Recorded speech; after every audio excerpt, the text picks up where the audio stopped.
Bonjour à tous et bienvenue aujourd'hui sur Apprenti Comptable pour une nouvelle vidéo sur le chapitre 54, les titres. Au sommaire aujourd'hui, on va retrouver les principaux comptes touchés par ce chapitre. Ensuite, on verra les bordereaux d'achat et de vente pour les actions et les obligations avec leur journalisation. On va traiter de l'impôt anticipé ainsi que du clôture au 31/12 et les taux de rendement. Première partie, les comptes. Donc on a le compte titre, produit des titres et charge des titres. Le premier compte, c'est un compte à l'actif, ensuite un compte produit et un compte de charge. Dans le compte titre, on a toutes les opérations sur titre qui vont passer. Donc que ce soit l'achat, la vente, le bénéfice de cours, la perte de cours, la plus-value et la moins-value, mais on reviendra sur tous ces termes en deuxième partie. Produit des titres, il est touché au crédit des dividendes nets, donc de l'impôt anticipé. Dividende net plus impôt anticipé, ça fait la dividende brute, le bénéfice de cours et la plus-value, qu'on retrouve aussi dans le compte titre. Donc toujours débit titre, crédit, produit des titres. L'inverse pour le compte charge des titres, perte de cours, droit de garde et moins-value. Donc on retrouve la même chose, sauf que charge des titres sera touché au débit et le compte titre au crédit. Les achats. Bordereau d'achat pour une action. Imaginons que nous avons 400 actions UBS, valeur nominale 20 centimes, au cours de 17,45.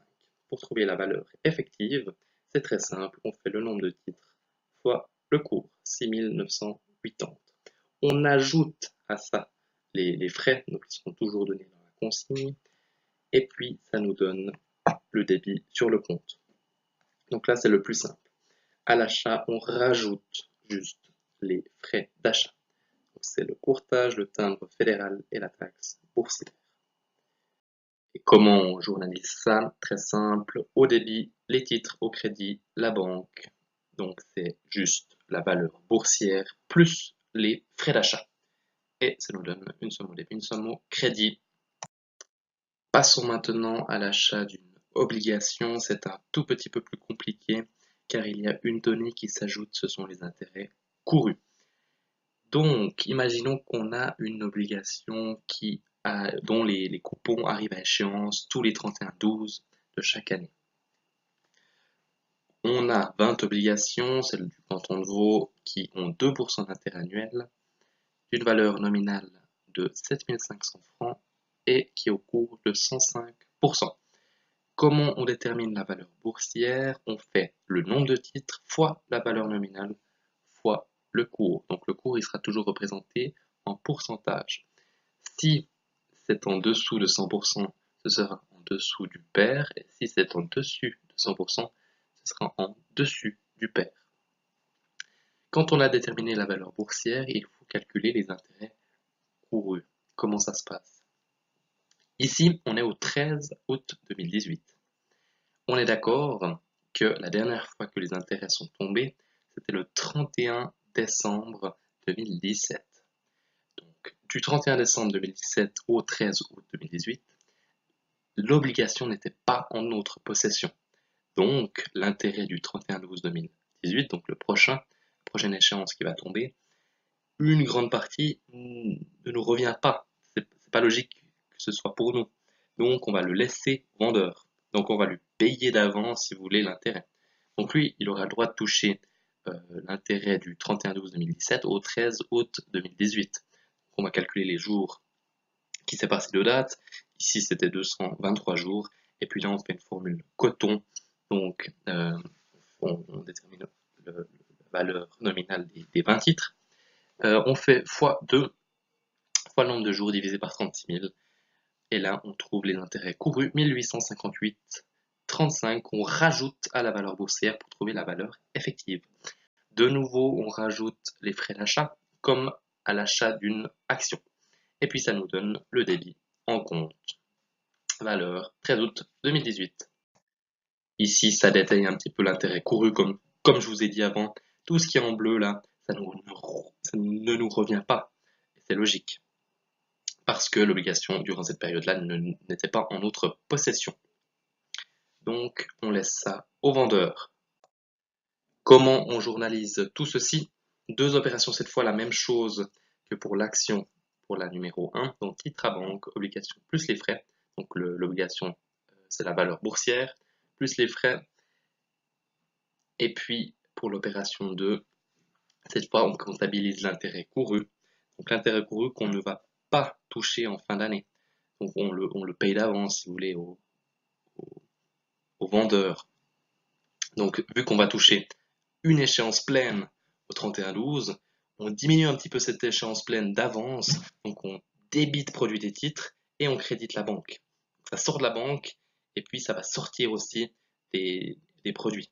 Comme ça nous fera moins de produits des titres en fin d'année dès que le vrai coupon va tomber. Voilà. Maintenant, les ventes. Actions, c'est assez simple, c'est la même chose qu'avant, sauf que cette fois on fait moins les frais d'achat. Sinon, identique. La journalisation, c'est l'inverse, banque à titre, action, moins les frais. Le bordereau de vente pour les obligations, c'est la même chose. Donc on se repose exactement les mêmes questions. On détermine la valeur boursière sur le même modèle que l'achat et on comptabilise les intérêts courus. Seule différence cette fois, c'est que vu qu'on la vend, nous, on a le droit de toucher cet intérêt entre le 31-12-2017 et le 13 août 2018. Donc on calcule les mêmes jours et puis on arrive à la même somme d'intérêts, c'est le même calcul, sauf que ces intérêts-là, on aura le droit de les toucher. Ils seront pour nous. On ne va pas les payer, donc c'est l'acheteur qui va nous les payer. Donc comme avant, sauf qu'avant on était en position d'achat, donc on les paye au vendeur. Là, quand on est en position de vendeur, c'est l'acheteur qui nous les paye. Donc on additionne tout ça, on fait moins les frais d'achat et on trouve un crédit. Intérêt couru, de nouveau la même petite explication. Donc tout ce qui est en bleu cette fois, on a le droit de le toucher à la vente. Deux opérations de journalisation, banque à titre classique et le deuxième. Cette fois, on a de nouveaux produits. Donc on a des produits et on les encaisse par la banque. Donc banque a produit des titres pour l'intérêt couru. Prochain chapitre, l'impôt anticipé. Journalisation de l'encaissement d'un dividende avec l'impôt anticipé. On passe à ces opérations-là seulement si le dividende est plus élevé que 200 francs. Donc ici, le dividende est de 1000 francs. On a une partie qui va rentrer directement sur la banque, donc la banque va nous créditer ça, et puis une partie qui arrive directement dans les caisses des contributions et qui nous reviendra par après, donc c'est une créance. 65% pour la banque, ça c'est le dividende net, 35% pour les créances AFC, c'est l'impôt anticipé, et puis le dividende brut, c'est les 100%, et le 100%, ça va dans le produit des titres. Journalisation de l'encaissement d'un coupon d'intérêt, la même chose qu'avant, c'est uniquement s'il dépasse 200 francs. Donc c'est exactement la même opération, sauf qu'on va calculer différemment le coupon. Donc on prend la valeur nominale, on fait fois l'intérêt, et puis fois la partie qui va revenir par exemple, à la banque, c'est 65%, et aux créances AFC, c'est les 35%, sinon c'est identique.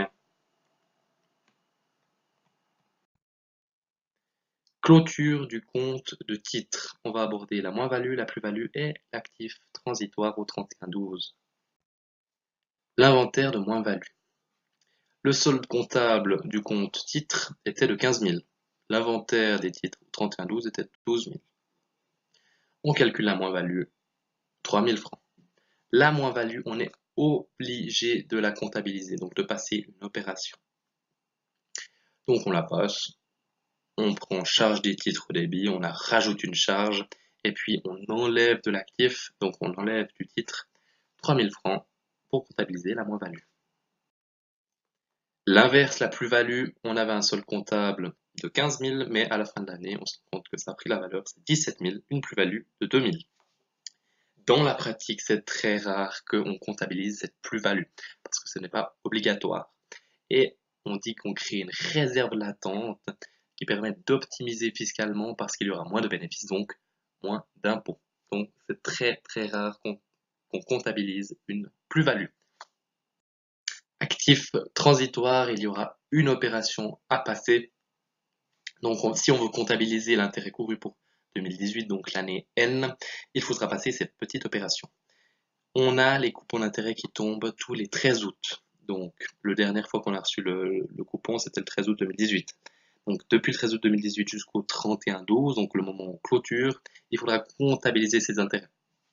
Donc on fait rapidement un petit calcul de jours, 137 jours qui séparent ces deux dates, et puis on fait une coton, donc 10 000 fois 4% fois 137 jours divisé par 36 000, et on trouve la somme des intérêts courus qu'on passe à l'actif transitoire et au produit des titres. Donc pour cette année 2018 là, on aura une augmentation des produits des titres. Taux de rendement maintenant, on va d'abord s'attarder sur les actions et ensuite les obligations. Actions. Comment ça se passe? On va prendre le capital engagé, donc c'est la valeur cotée, plus les frais d'achat. Ici, 50 000. Ensuite, le capital à la vente, donc le capital qu'on a récupéré, la valeur cotée, moins les frais d'achat cette fois. 57 000, donc on est d'accord, ça nous fait un gain à la revente de 7 000. Ensuite, on va s'attarder sur le dividende, donc le rendement de ce titre-là, donc le nombre de titres fois le montant de dividende, donc souvent c'est un pourcentage qui donne, et ce pourcentage sera toujours calculé sur la valeur nominale, jamais sur la valeur cotée, toujours pourcentage de dividende sur la valeur nominale, fois le nombre d'années, et ça vous donne les dividendes totaux que vous avez touchés tout au long de la possession du titre.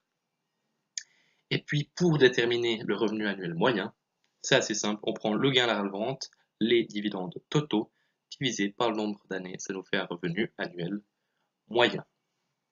Ensuite pour le taux, pour trouver un taux, on va prendre le revenu annuel moyen qu'on a calculé juste avant, fois 100 divisé par le capital engagé, donc la première donnée, 50 000, 3,7%. Taux de rendement d'une obligation, ça s'apparente un peu au taux de rendement d'une action, mais il y a quelques points qui diffèrent.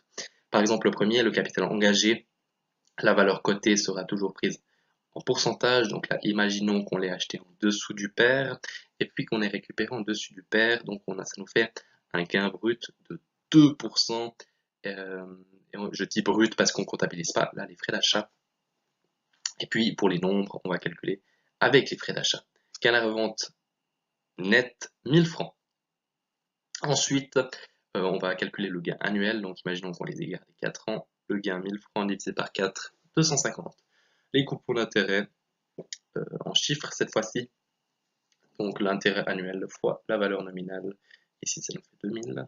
Et puis ensuite, on va calculer le revenu annuel moyen. Donc c'est le gain annuel qu'on a calculé avant, 250, plus les intérêts annuels qui nous font 2250. Donc chaque année, en moyenne, on a touché 2250.